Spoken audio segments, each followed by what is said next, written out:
Hey everybody, I'm Vivek Mahbubani, born and raised in Hong Kong. I know I don't look Chinese, but Hong Kong is my home. The reason I say that because I was born and raised here, my habits are like anyone else, and I speak Cantonese. So it's like a superpower, as I always say, because 我識講中文咧，所以每日嘅生活咧都好好笑嘅。I have a lot of habits just like any other Hong Kong person. Like I want to be that guy who gets on the minibus. I don't want to be the guy that has to wait for the next one, you know. If I see the lift has a small gap in it, I'll squeeze myself into it. All these habits I still have as well. So home is basically where you kind of identify yourself, and I identify myself with Hong Kong. So therefore this is home to me. Technically, I'm a third generation Indian because my grandfather and my father came to Hong Kong together for business reasons. And then my father, the family settled down in Hong Kong, and they married my mom from India, settled down, and then I gave birth to my older sister and myself. Well, I grew up in a local environment in the sense that I went to a local Chinese school. So very often I was the only non-Chinese kid amongst the group of students. So I would get called, like, for example, you're an alien, or like, how come your eyes are like this? You know, you're a girl because you have long eyelashes. So there were certain tough times of like trying to just integrate into the circle. But what broke all the barriers was the language. My ability to speak Cantonese helped me out. Now, it was a very tough process to learn Cantonese because my parents don't speak it.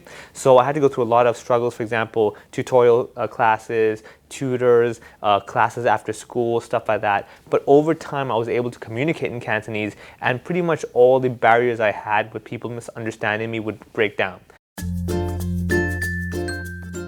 The motivation was my parents were very encouraging. It was never about like, you must learn it, I don't care what you do. They would try to explain to me the benefits of my learning Cantonese. So for example, when I go to the park and I would see kids playing. So my mom would see that the kids are playing and she would say, see, if you want to play with them, you're going to have to speak in Cantonese. So it gives me motivation where I'm like, I want to play with them, so I'm going to have to learn Cantonese. So okay, let's go learn Cantonese because I want to play with them.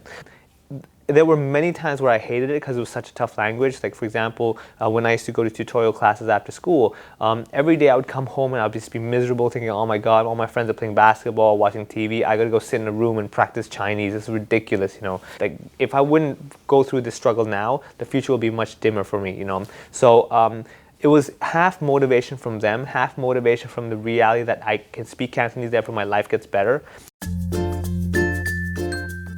So I encourage youngsters as well is that, number one, the language is tough. It's not, there's no going about it, right? However, it's one of those things where it's like having, like I said, broccoli. You know, you hate it, but you're like, fine, if this is good, this better be good for me, but I'm gonna eat it, but it better be good for me, you know? And it's one of those things you have to get through. Number two, you have to know yourself in the sense that it is not wrong being a minority.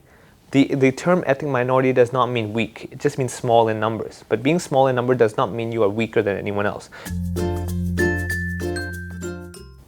I really think parents play a big part. Like for me, I was very lucky. My parents are very open-minded.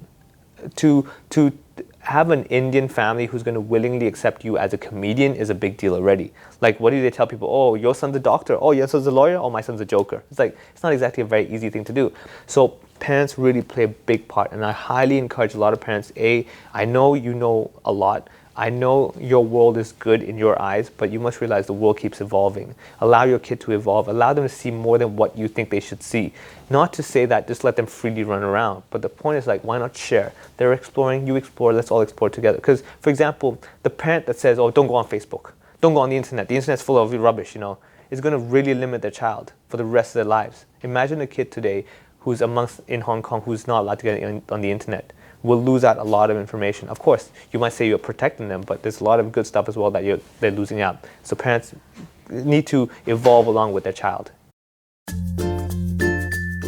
首先我想講一講咧，就係喺香港咧有好多非華裔嘅人士咧係其實當自己係香港人㗎啦，即係好似我咁樣，我係一個印度人，但係人哋問我你嚟自邊度㗎咁啊？我係印度人啫，但我嚟自香港，因為香港土生土長，所以香港咧係乜人都有。亦都要記住就係咩人咧都覺得香港係佢屋企，係因為香港唔係個種族，係個心態，而我嘅心態就係香港精神啦。